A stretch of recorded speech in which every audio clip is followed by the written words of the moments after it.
Hi folks, welcome to the channel and welcome to the man cave. And yes, it is still a cold December day. So this is part 2 and a 2-part video that I've put together. So part 1 is up here, so I'm going to go and have a look at that. And these 2 videos are just entertainment videos, just showing you folk how I've removed in part 1 the front calipers and the brake pads and just clean those because they were making a bit of a squealing, screeching noise. And then part 2 is just going to show you how I removed the rear caliper, cleaned it and then refitted it. So I'm not a qualified vehicle technician, so these 2 videos are just for entertainment only. So that is my disclaimer. So we're talking about the rear brake caliper on my BMW R1250GS. It is 7 months old. I've had it since new and it's covered about 2,900 miles. So what we're going to do now is I'm going to remove the Brembo rear brake caliper, clean it, put it back, and then job done. It's going to take about 20 minutes, so let's crack on.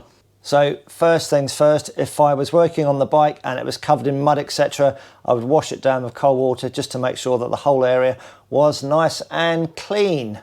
So first off then, Torx T30, 3 screws to undo, and then we'll just take the mudguard off. So removing the 3rd and final screw now, just holding the mudguard, because if you don't hold it, the mudguard's just going to fall onto the floor. So there's the 3rd screw, and then just remove the mudguard.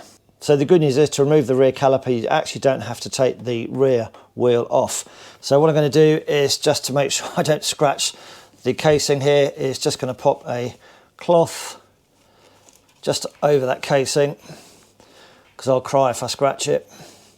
The bike cost me enough money. And then with a Torx T40, we're just going to undo these 2 caliper bolts here. These may be stiff because they do have thread lock on them.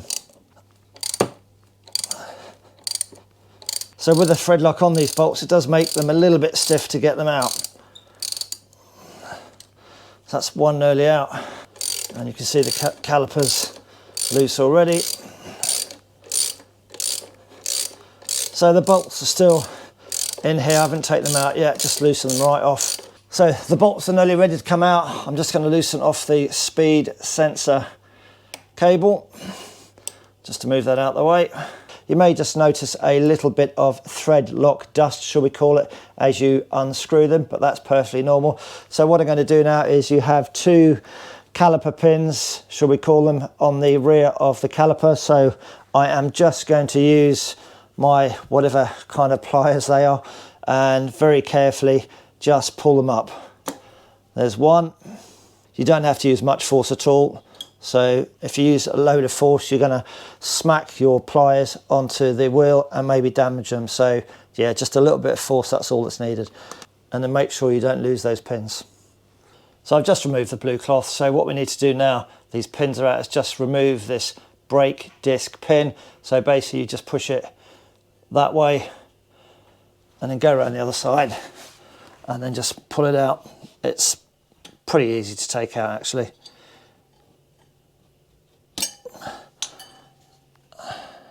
And there we have one brake pin.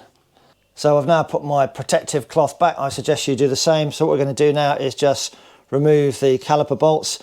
You can't take the caliper off with the brake pads still inserted, but if you remove the brake pads, then you can remove the caliper without having to take the rear wheel off. So when you take the caliper bolts out, just remember which one goes where. And there we go, that's the second one out. So just move everything away. You can see all the dust down here from the thread lock. And then what we're going to do is just lift the caliper up a little bit and then just remove the rear brake pad. So that's one.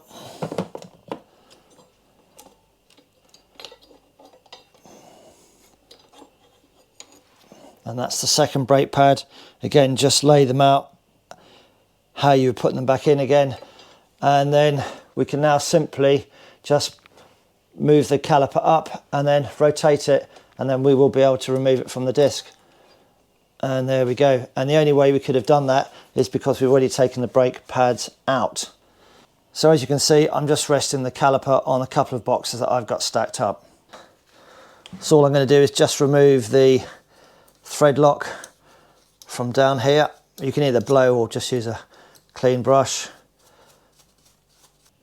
So when it comes to me cleaning the rear caliper and the pads, I'm going to put a set of rubber gloves on because it gets really mucky with the brake dust and all the contaminants and all that kind of stuff. But in part one, if you want to click on up here and just go to the relevant section on the timeline, it will show you how to clean the brake caliper and the pads themselves. So go and have a look at that rather than me going over it again. But what you need for that is either some dedicated disc brake cleaner. In this case, this is Muck Off. That's £7.90 a tin, and you can get through that pretty quickly actually. So it's quite nasty stuff. Use it in a well ventilated area, and some paper towel, lots of clean towels as well to clean the caliper and the brake discs. And if you haven't got any of this stuff, then you can use good old-fashioned washing up liquid in a bowl of warm water, froth it up, and then you can clean the pistons with your trusty toothbrush and getting all the nooks and crannies of the caliper, behind the pistons, etc. Again, go and have a look at part one, how we actually clean the front caliper, and that will just basically give you a good idea as to how to clean the caliper. So before anything goes back, you also want to make sure you've cleaned the brake pad pin, and then the caliper bolts, because they've had some thread lock on them, just with a little brush, give them a bit of a clean, because before we put them back we'll put some more medium thread lock on them, so everything is nice and clean. So here's the caliper. You can see it's a 2-piston caliper, so you can just hit it with a load of your disc cleaner and then give it a good old brush with the toothbrush, getting all the nooks and crannies, and then hit it again with the brake cleaner. And again, if you haven't got any brake cleaner, just use the soapy water method and just get right in there. And if you need to pump the pistons, just pump them with a foot brake, but only do it a couple of times. Come back and have a look to see how far the piston's out, because what you don't want to do is pop the pistons out, because that is a different video which is way above my technical ability in how to put these pistons back in, and then you've got to bleed the system again. So be careful how far you push the pistons out. So what you need to do is just make sure that they move freely. So if I push this one in, you might see the other one come out a little bit. Yeah, it just comes out a little bit. And as you can see, so they move nice and freely actually. So that's what you want. So both pistons move freely. So I'm pretty happy that they're still nice and clean, so I actually don't need to do anything to them. So what I'm going to do then is just make sure once you've cleaned it, it's all nice and dry, either with your paper towel or your cloths, etc. And then what you then have to do is just clean the brake pads again with the brake cleaner, dry them off, and then we'll come to refitting it all. So what we will do is actually put the pads back in once the caliper is over the brake disc, but just with the left hand brake pad. I'll just show you how it fits in. So you've got this flat section here, so basically the pad will sit in there like that, if that makes sense. So the pad will be fed in, and then the straight part of the pad will sit in this sort of recessed area just here. And the same for the right hand one, which has got the anti-vibration plate on the back. So that's how they'll be fitted once the caliper is over the brake disc. So now you know how the brake pad sits in here. What I'm going to do is just make sure these pistons are pushed all the way home. It just makes it a little bit easier to fit the pads once the brake caliper has been fitted to over the disc. So let's put this over the disc. And again, I've got my anti-scratch cloth over the drive shaft, because you will break down in tears if you accidentally drop it and scratch the drive shaft. So it's as simple as that. That's over the disc now. So the first pad to fit in is the one nearest the exhaust. So I found it best to sit at 45 degrees from the wheel of the bike to do this. So pop this one up there and just feed it in until you think it's in properly. You might just have to waggle it about a little bit. And then put the other one in. Again, this is much easier when you've got the pistons pushed all the way back. That's the brake pads in. And then all we have to do then, easier said than done, is come in from this side and then just put this pin through the hole and through the holes on the pads themselves. Again, you might just have to lift the brake pads up a little bit to get the hole aligned. There's one, and there's two, and just make sure the hole is pointing upwards for when you need to put the pins, the retaining pins back in. And then we take the medium thread lock, put a little bit of that on each of the caliper bolts, and then put the bolts into the caliper. So there's the first one with some nice new thread lock on it, and these bolts have been cleaned as we did before. So again, you might just have to waggle the caliper around just to align the holes up. And then the same for the second one with some thread lock on it.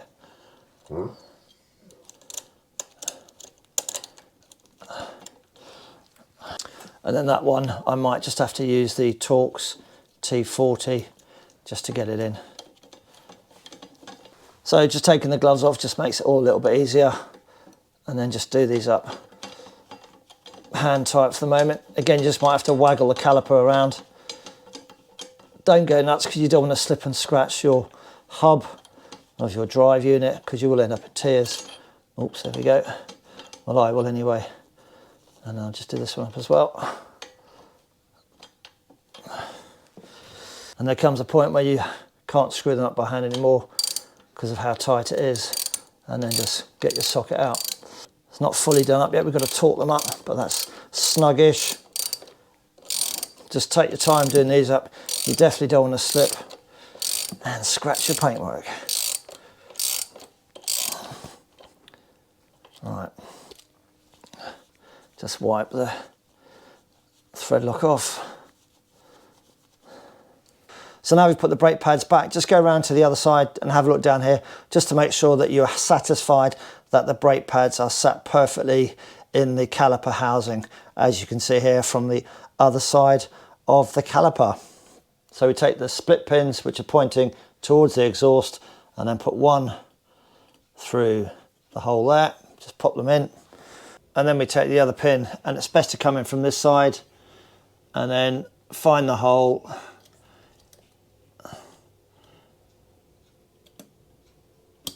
Finally, that's a bit fitted to get that one in. So that is the disc pad pin fitted. And then we need to just torque these bolts up. My bike specifies these are torqued at 24 Newton meters. There's one. And there's two. So I can take this anti-scratch cloth away. And then refit the sensor cable clip onto the brake line. Everything's now fitted. We need just to fit the mudguard, but before we do anything, I'm just going to pump the brake pedal, and then we'll see the brake pads come together and rest against the brake disc. So there we go then, the pads are against the disc. Just spin the wheel a couple of times and apply the brake just to make sure the brake's working properly, and we're all good to go. So there's a mudguard then. These are done up to 8 Newton meters. You can put a bit of red thread lock on them if you want, but I haven't got any, so I'm just going to do them up to what I think is 8 Newton meters, because I actually haven't got a torque wrench that goes to 8 Newton meters. So there we go, happy with that. And that is, everything's fitted on the bike. And then finally, with your brake disc cleaner, clean cloth, and then just don't forget to clean your disc.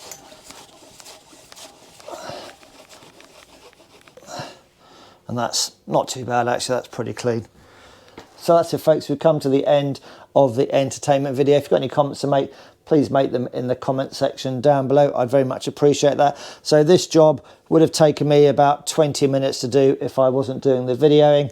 And it's always a good thing to know how to clean your brake calipers front and rear. So if you want to go and have a look at the how to clean the front calipers, have a look on the link that I put at the start of the video, and I'll put a link in the description down below as well. So you may have noticed that I didn't put any copper grease on the back of the brake pads or the brake pad retaining pin. I spoke to my BMW dealer and he said, because of the age of the bike, it's only 7 months old, just make sure they're clean before you reinstall them, and there was no need to add anything to the pads or the pins. So who am I to argue with that? The only thing I have done is clean the caliper bolts of the medium strength thread lock, and then put some new blue medium strength thread lock on them before I've put them on and torque them up to the right torque setting. So all that remains for me to do is jump on the bike, have a quick test ride around the block. I've already pumped the brakes, made sure the calipers, the pistons are against the discs, so happy with that. And having spun the wheel, yeah, I can hear the discs and the pads touching each other, so more than happy with that. So that's it, folks. As ever, ride safe, and we'll see you again soon in the next video. And as I always seem to say, ta-ta for now, take care, bye.